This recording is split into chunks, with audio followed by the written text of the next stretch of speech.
Tout en bas au ras du sol, côtoyant les rigoles et les caniveaux, le peuple, autrement dit les masses laborieuses, qui sont nous, avec leur lot d'emmerdes quotidiens et qui croient encore à l'illusion de la démocratie et la mascarade de l'élection. Au-dessus, les gouvernements, qui possèdent le monopole du pouvoir, qui l'utilisent pour nous taxer et nous contrôler comme du bétail. Au niveau supérieur, les grandes entreprises, les multinationales, qui contrôlent les gouvernements et dirigent réellement le monde. Financement des campagnes et corruption de la classe dirigeante par le pouvoir de l'argent, pour leur seul profit. Sans elles, les politiques et les partis n'existeraient pas. C'est ce qu'on appelle la corporatocratie. Pour prendre possession des ressources mondiales et contrôler les marchés, ces grandes entreprises se financent auprès des grandes banques. Le cartel bancaire, Wall Street, la City leur prête à des taux préférentiels au détriment de l'emploi et des salaires. Au-dessus, les banques centrales internationales, BCE, la Fed, détenues par des capitaux privés qui impriment la monnaie papier et dictent leurs lois aux nations. Ce sont elles qui imposent le taux de réserve fractionnaire aux banques commerciales, qui nous font payer des intérêts sur de l'argent créé ex nihilo. La BCE est totalement indépendante. Elle a pour seule mission de réguler l'inflation. Et l'inflation se paie en chômage. Au-dessus encore, à un niveau international, les banques centrales utilisent le FMI, la Banque mondiale, pour créer plus d'argent et exploiter les ressources des pays auxquels elles prêtent, les conduisant à la faillite, à l'anéantissement au nom de l'équilibre monétaire international.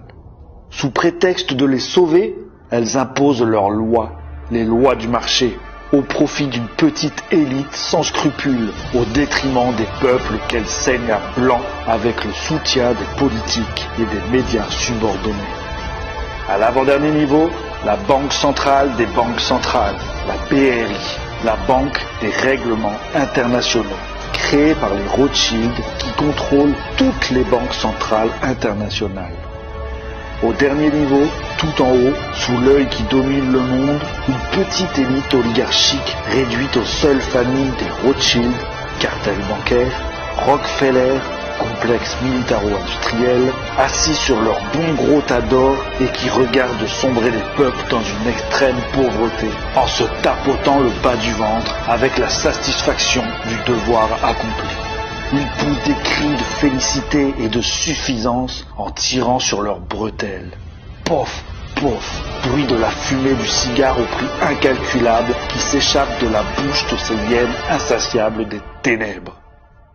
Et tout en haut, au niveau de l'œil qui veille sur le monde, ces familles, membres des Illuminati, une organisation secrète née le 1er mai 1776 à l'initiative de Mayer Amschel Rothschild qui aurait convoqué Adams Weishaupt afin de restaurer l'ordre des Illuminés de Bavière, affirment certains, œuvrent dans l'ombre depuis des générations pour l'avènement d'un nouvel ordre mondial et l'anéantissement des peuples de ce monde à leur seul profit.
Le contrôle des Rothschild.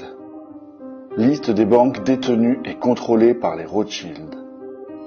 De plus en plus de gens commencent à comprendre que 99% de la population mondiale est contrôlée par une pseudo-élite du pourcentage restant. Mais qui contrôle cette dite élite de 1%? S'agit-il d'une simple théorie du complot qui attribue ce rôle à la famille Rothschild? En effet, la famille Rothschild semble littéralement tout donner, même les lignes du 1%. Examinons donc cette affirmation à la lumière de la liste suivante. Liste qui devrait être irréfutable car elle n'énumère que les banques détenues et contrôlées par les Rothschild.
À la lumière de ces faits, on peut au moins comprendre l'affirmation selon laquelle, en coulisses, la dynastie Rothschild est sans aucun doute la famille la plus puissante de la Terre.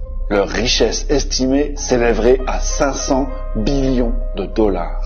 Aucun être humain ne peut rationnellement comprendre ce chiffre, car 1 billion est égal à 1 million de fois 1 million.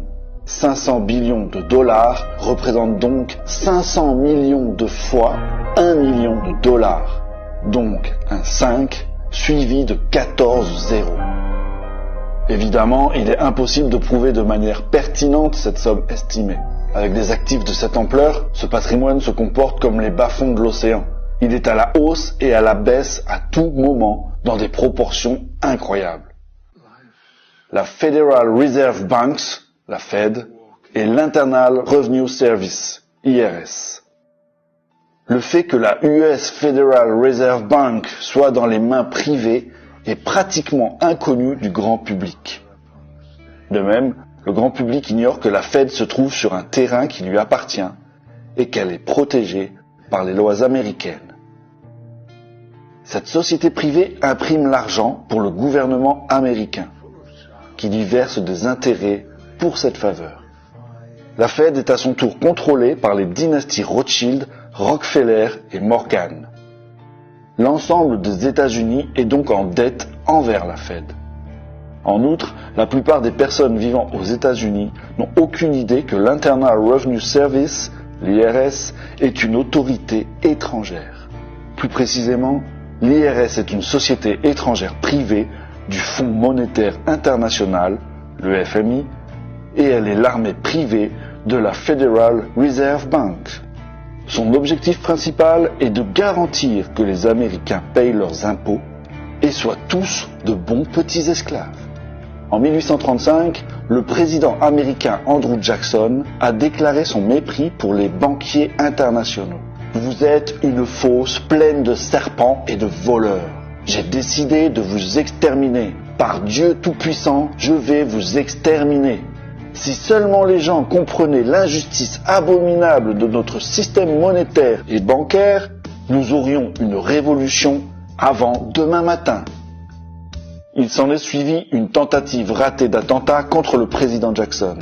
Jackson avait dit à son vice-président, Martin Van Buren, « La banque, Monsieur Van Buren, essaie de me tuer. Ce sera le prélude d'une série d'intrigues qui marqueront la Maison-Blanche pendant encore des décennies.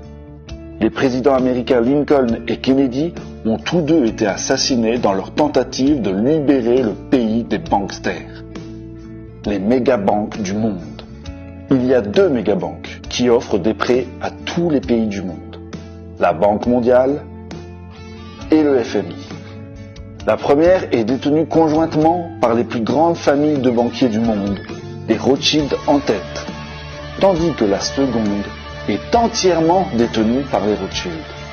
Ces 2 mégabanques offrent des prêts aux pays en voie de développement et utilisent leur taux d'intérêt presque impossible à rembourser pour s'emparer de la prospérité réelle, les terres et les métaux précieux.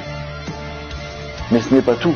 Une partie importante de leur plan est aussi d'exploiter les ressources naturelles d'un pays, comme le pétrole ou le gaz, avec l'aide des sociétés qui leur appartiennent en secret, de les raffiner et de les revendre au même pays, générant d'énormes profits. Mais pour que ces entreprises puissent fonctionner de manière optimale, elles ont besoin d'une infrastructure solide, qui manque généralement dans les pays dits en développement. Ainsi, les banksters qui offrent eux-mêmes des prêts presque impossibles à rembourser s'assurent à l'avance que la majeure partie de l'argent soit investie, vous l'aurez compris, dans des infrastructures. Ces négociations sont menées par des tueurs économiques qui réussissent en payant à ceux qui peuvent vendre leurs terres une jolie rétribution, c'est-à-dire un pot de vin, ou sinon en les menaçant de mort. Pour plus d'informations sur ce sujet, on peut lire le livre « Les confessions d'un assassin financier ». Une des banques qui contrôle tout, la Banque des règlements internationaux, BRI, dont le siège est à Bâle, est manifestement contrôlée par les Rothschild, et son surnom est la Tour de Bâle. Le vrai pouvoir des Rothschild va bien au-delà de l'empire bancaire. Si vous n'avez pas encore été étonné par la puissance des Rothschild, et vous l'êtes certainement, veuillez noter qu'ils sont derrière toutes les guerres depuis Napoléon. C'est le cas depuis qu'ils ont découvert à quel point il est rentable de financer les 2 parties d'une guerre. Et depuis lors, ils le font tout le temps. En 1849, Gretel Schnapper, épouse de Mayer Amschel Rothschild, déclara « Si mes fils ne voulaient pas de guerre, il n'y en aurait pas. » Le monde est donc en guerre parce que c'est terriblement profitable pour les Rothschild et les banksters, leurs alliés parasites. Et tant que nous continuerons à utiliser leur argent, le monde ne vivra jamais dans la paix. Il est important de noter dans ce contexte qu'il s'agit d'une société secrète sectaire, aucunement d'une conspiration juive, comme beaucoup le pensent et se laissent conduire à la discrimination raciale. Même si ces banksters se prétendent juifs, ils ne le sont aucunement, car le vrai juif n'a pas le droit de revendiquer des intérêts selon Genèse 25, verset 37. Tu ne lui donneras pas ton argent contre des intérêts, et tu ne lui donneras pas ta nourriture contre un supplément. Il est choquant pour beaucoup de découvrir que les États-Unis d'Amérique sont une société dominée par des étrangers. Son nom d'origine était Virginia Company et elle appartenait à la couronne britannique. Cependant, il ne faut pas confondre la couronne britannique avec la reine, qui n'a en grande partie plus que des pouvoirs cérémoniaux. La couronne britannique a transféré la société au Vatican, qui lui a restitué les droits d'exploitation. Les présidents américains sont devenus directeurs généraux et leur rôle est de collecter des fonds pour la couronne britannique et le Vatican, qui perçoivent leur part des bénéfices chaque année. La couronne britannique gouverne secrètement le monde à partir d'un État indépendant et souverain de 2,9 km² connu sous le nom de City of London. Cette autre couronne est constituée d'un comité de 12 banques dirigées par la Banque d'Angleterre. Et devinez qui contrôle la Banque d'Angleterre? Exactement, les Rothschild. En 1815, Nathan Mayer Rothschild fit la déclaration suivante. « Je ne me préoccupe pas de savoir quelle marionnette est placée sur le trône d'Angleterre, le royaume où le soleil ne se couche jamais. L'homme qui contrôle la masse monétaire britannique contrôle l'Empire britannique et je contrôle la masse monétaire britannique. Ce n'est donc pas une simple théorie du complot, mais la maison Rothschild se trouve en fait au sommet de la pyramide du pouvoir. Si l'on fait des recherches approfondies, on découvre qu'ils sont le cerveau du nouvel ordre mondial et qu'ils dominent complètement d'un agenda mondial. Ils sont derrière l'Union européenne et l'euro, et ils sont derrière l'idée de l'Union nord-américaine et de la monnaie américaine. Ils contrôlent tous les services secrets du monde et leur armée privée est l'OTAN.